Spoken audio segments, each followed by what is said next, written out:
Слушает выступление премьер-министра и министра финансов Содружества Багамских островов, его превосходительства Филиппа Эдварда Дэвиса.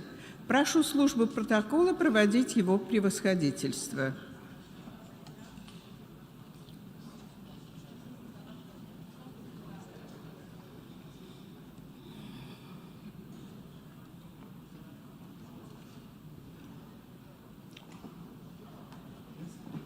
А где он?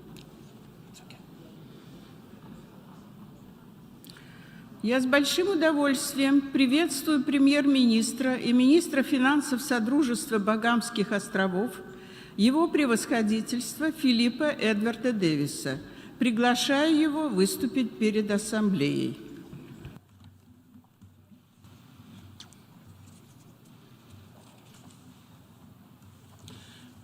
Your Excellencies, distinguished delegates, Secretary General Antonio Guterres, President of the General Assembly, Shaba Kurusi of Hungary. Next year will mark 50 years since the Bahamas became a fully independent sovereign nation. Our ascension to full membership of the United Nations in 1973 was inspired by a recognition of the interdependence of this family of nations and by the hope that dialogue and partnership can be the path to shared solutions. We Bahamians are justifiably, I believe, proud of what we have accomplished in our 50 years of independence. We are free, democratic, entrepreneurial, and resilient. And our small size has not held us back from great achievements at home and on the world stage. But we are ever more aware that many of our greatest challenges emanate from or are made worse by events and conflicts outside of our borders. Hurricane Dorian in 2019 was a Category 5 storm that nearly destroyed 2 of our main islands. It wiped out 30% of our national economic activity. The impact on our economy, on our infrastructure, and on our people is still very much present. The scientific consensus is that as ocean temperatures rise, we can expect hurricanes of greater intensity to arrive with increased frequency. Small island nations, like mine, did not create the emissions that are warming the Earth. But nonetheless, we are on the front line of climate catastrophe. Dorian in 2019 was followed by COVID-19 in 2020. What happens in industrialized countries doesn't stay in industrialized countries. Every year, we welcome millions of visitors to the Bahamas. They are drawn by our country's beauty, culture, and people. But for a long while, visitors could not come. This health crisis quickly became an economic crisis and an education crisis too. Now, as we are working to recover, a global inflation crisis stubbornly endures. It is making the basics of life unaffordable for too many and creating more hardships for our people. The same is true for other countries in the CARICOM region and around the world. And of course, day in and day out, we must also defend our thousands of miles of ocean borders from trafficking in people, drugs, and guns. But we are not waiting for others to act. We are doing what we can to be stronger and to be more prepared. But no one country, large or small, acting alone can stop climate change, nor can we individually reduce the threat of future pandemics or end the policies and conflicts driving global inflation or tackle global criminal networks. These problems require collective action. It was the second Secretary General of the UN, Dag Hammarskjöld, who was candid about the purpose of this organization. The United Nations was not created in order to bring us to heaven, he said, but in order to save us from hell. The UN was born out of the ashes of 2 world wars. Today, we face different threats, ones that require us to mobilize and innovate, and above all, to collaborate. Of all the risks we face, none requires more urgent action than the climate crisis. The first UN climate conference took place in 1992. Yet, despite decades of conferences and meetings featuring warnings from scientists and experts, 1/6 of all the carbon emissions ever, some 407 billion tons, occurred between 2010 and 2020. I have frequently spoken, as have so many others, about the need for action in terms of climate justice and fairness. Why should small island nations like mine, we who have contributed so little to the climate crisis, experience the biggest burdens and risks of a climate-changing world? The argument might be straightforward, but it has not been effective. For a long time, decision makers in both the public and private sectors believed that climate action must come at the expense of economic growth.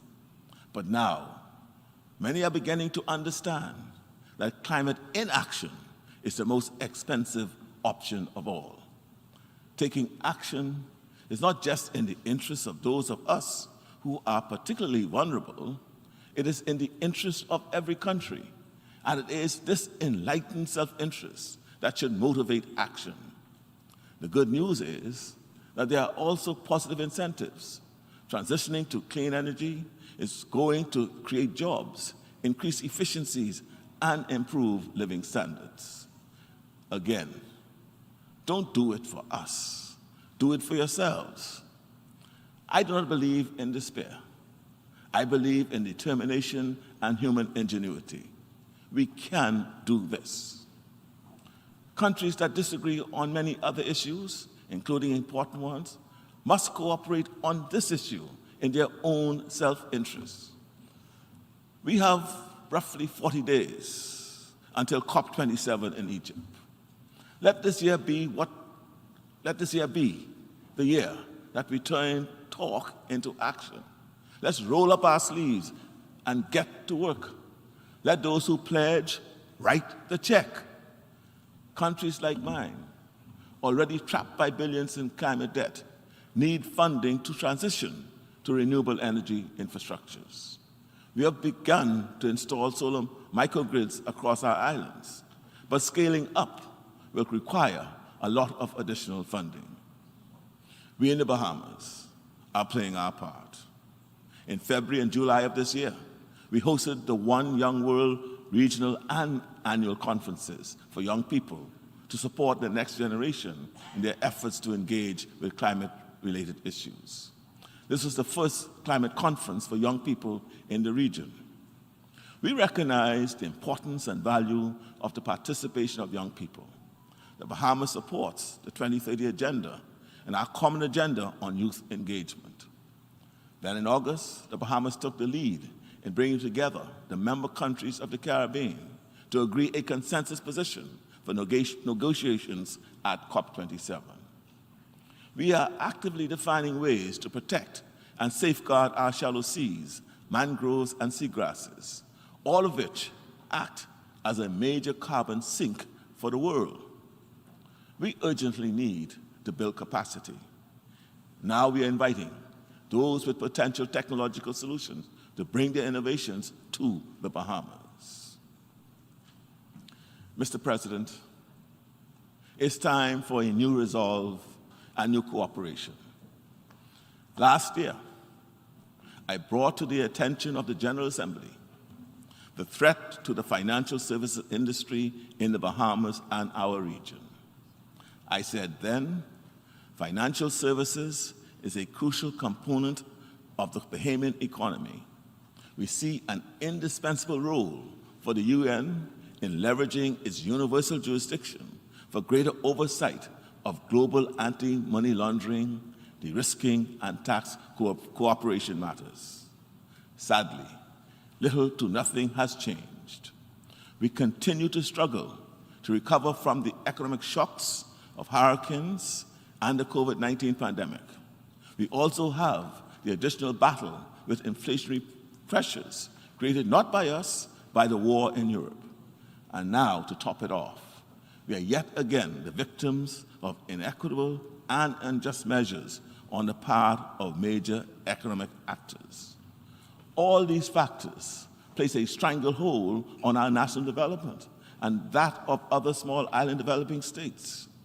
Just yesterday, the OECD issued a statement placing the Bahamas on their blacklist. Mr. President, this action is profoundly unfair. When we look at the countries that are flagged as high risk and blacklisted, several startling commonalities emerge. Why is it that European states that operate frameworks akin to that of blacklisted countries are not being even eligible for the inclusion on these lists? Why are all the countries targeted, all of them, small and vulnerable, and former colonies of European states? We find it astounding that the $2 to $3 trillion, which is estimated to be laundered each year through the developed countries, are never flagged as causes for concern. And yet my country, which is widely recognized as one of the best regulated countries in the world, and other countries like the Bahamas, are singled out for such reputational attacks. The robust regulatory regimes of our central bank, Securities Commission, and Insurance Commission are chastised on minor details of technical process, while much bigger transgressions in the developed world are ignored. The evidence is mounting that the considerations behind these decisions have less to do with compliance and more to do with the darker issues of prejudged discriminatory perceptions. Let me submit, Black-governed countries also matter. Mr. President,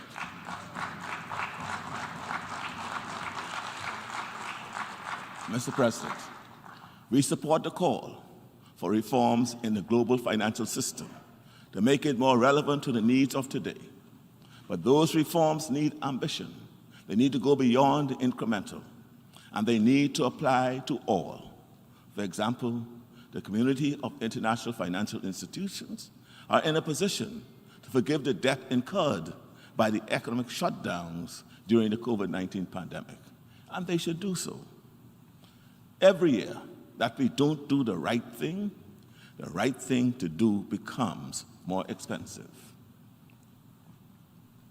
Mr. President, when my neighbors are in crisis, whether the cause is climate or crime or instability, the Bahamas is impacted by the humanitarian and security needs which arise. We repeat once again our opposition to the decades-long embargo and sanctions on Cuba. COVID-19 has exacerbated the situation for the people of Cuba and made existing hardship and deprivation much worse. The people of Haiti continue to suffer. The political vacuum left after the assassination of the president just over a year ago has led to more violence, with the instability fueling more tragedy and threatening the entire region. Migration is not the only issue which the Bahamas is grappling with. We are also struggling from the proliferation of guns. We do not manufacture guns in our country, and yet they illegally find their way to the Bahamas, and within days can be connected to some criminal activity. In an archipelagic nation made up of some 700 islands and keys, range across 100,000 square miles of water, defending our borders is an expensive challenge. We believe more manageable and effective efforts can be made at the source to ensure that a right to bear arms does not so quickly and easily translate into a right to traffic arms. Mr. President, we in the Bahamas believe there is still real purpose in the mission of this United Nations. We will continue to support multilateral efforts to tackle the shared challenges of our time. We congratulate Secretary General Guterres for his leadership in achieving agreement with Ukraine, Russia, and Turkey to get the flow of trade in the Black Sea moving once again. The stabilization in world food markets has helped millions of people in the developing world. We see the involvement and participation of women and young people as inherent and central to our process. My government considers it vital that women play fully active roles in planning and decision-making, both in national and multilateral affairs. We also support the addition of a United Nations Youth Office. The needs and rights of small island developing states cannot be sustained by making policy advances only in times of global shock. We are grateful that the Alliance of Small Island States seized the moment in 2020 to secure the course of work on the Multidimensional Vulnerability Index. We consider this a critical step forward in ensuring greater equity for countries such as the Bahamas. We are aware that the global community is grossly underprepared in securing protections of the global commons that includes water, biodiversity, and the digital landscape. In moving forward on this agenda, we also recognize that a more robust and better change-making architecture is needed across the United Nations.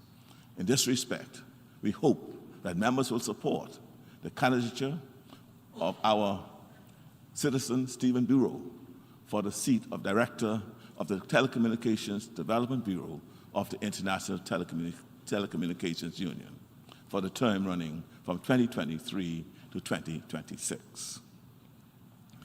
Mr. President, by each of us acting out of our own enlightened self-interest, we acknowledge that we ourselves benefit from doing what is in the best interest of all.